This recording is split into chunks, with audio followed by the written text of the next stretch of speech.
going on, everyone? Welcome back to my channel. To coincide with the release of Black Widow, I wanted to do another actor-centered ranking video, this time discussing my top 5 favorite movies starring or featuring Scarlett Johansson, though with a twist, as this will only be taking a look at her non-MCU films. Simply put, due to her appearances in all the MCU being worthy enough to make their own list. So before we begin, let me know in the comments what your favorite Scarlett Johansson movies are. As always, this is just my list and not a definitive ranking, and this will also only be covering films where Johansson's either in a starring or supporting role. Cameos are not included. Also, make sure to hit that thumbs up button if you like these videos, as it helps me out immensely by getting my channel out there. And if you're new here, I hope you consider hitting that subscribe button so you can stay up to date with reviews of new releases, older films, hidden gems, and so much more on a near daily basis. Well, let's not waste any more time, and let's get to the list.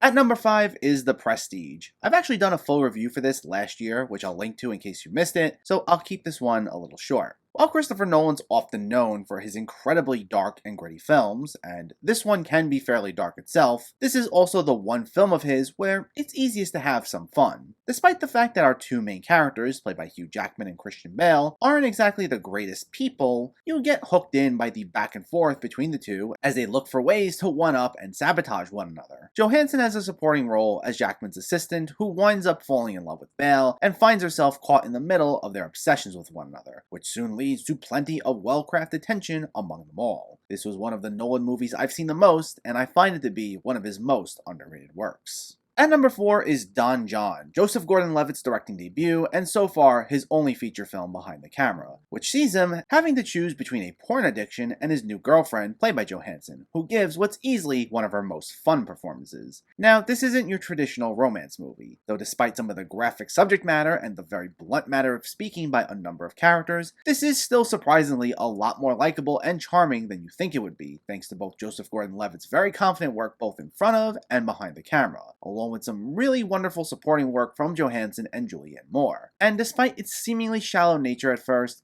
there's a nice, deeper meaning behind it about finding yourself and balancing other people's expectations with your own happiness. While it received a lot of positive reviews at the time and got quite a few award nominations, it seems to have dipped in popularity in recent years with now a rotten audience score on Rotten Tomatoes, but I maintain that it's still a really fun time with a lot more meaning than it lets on. At number 3 is Marriage Story, a look at the divorce process that can at times be absolutely harsh, and other times surprisingly awkwardly funny, though never insensitive thanks to some wonderful direction by Noah Baumbach. This does something rare in these kinds of stories, and it never quite takes a side between our two main characters, played by Johansson and Adam Driver. They both do things where we can support them, while at other times they can be absolutely cold towards one another, and Baumbach leaves it to the viewer as far as whose side to take, if at all, while giving you enough to still care about both of them. Cause they're simply just two good people who can't get along. And both Johansson and Driver are in absolutely top form here, especially during one of the most brutal argument scenes I've seen in recent years. While there are some nice supporting turns from Alan Alda, Ray Liotta, and a scene-stealing Laura Dern as their respective lawyers. This is one of the most heartbreaking watches in quite some time, though it's not one that looks to depress you and offers more glimmers of hope than you'd expect.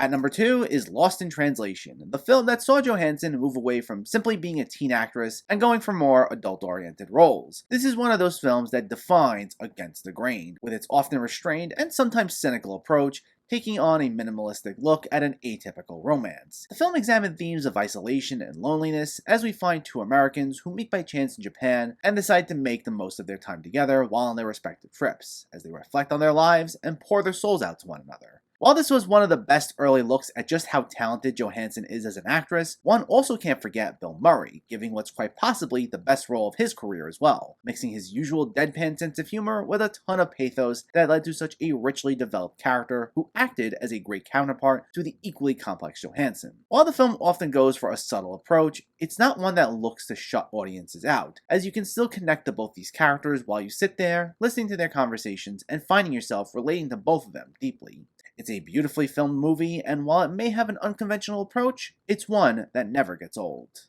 But in first place is Her, which fits in with the unintentional overall theme of this video with another atypical romance story. This time Johansson voices an operating system with artificial intelligence known as Samantha, who's in a relationship with a lonely, awkward man named Theodore, played by Joaquin Phoenix. This is a film that could have easily just been nothing more than a gimmick, but writer-director Spike Jonze, as per usual, goes for a very heartfelt approach and gives the film a very assured feel so that, while it can be a little odd and absurd at times, it transcends genre tropes and offers a critique on modern relationships, examining loneliness and social norms, among many other things. This is Joaquin Phoenix well in his comfort zone, giving us a socially awkward yet vulnerable protagonist who's just looking for some sort of connection, and he delivers one of his finest performances to date. And despite simply voicing an operating system, Johansson is excellent here as well as Samantha, whose interactions with Theodore were at times sweet, while other times even being just a bit unsettling, given the nature of some of their conversations, making for one of the most memorable computers in a movie probably since the HAL 9000.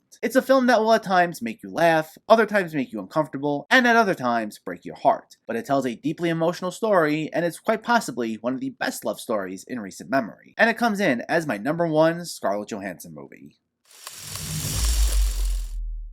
And that's my list. I hope you enjoyed it. If you were disappointed that I also didn't take a look at any of her Marvel films, I'm sorry, but I do want to eventually do some separate content for just the MCU at some point, as that's something I don't cover too often on my channel. Though, in the meantime, stay tuned for more of these actor-centered rankings and much more coming soon. But let me know, what's your favorite Scarlett Johansson movie? Was it anything I listed here? Was it something I left off? Let me know in the comments below so we can discuss. Also, if you enjoyed this video, please like it and share it. And for more movie reviews and film discussion, please make sure to hit that subscribe button to stay updated. Thanks for watching everyone, and keep having fun with film.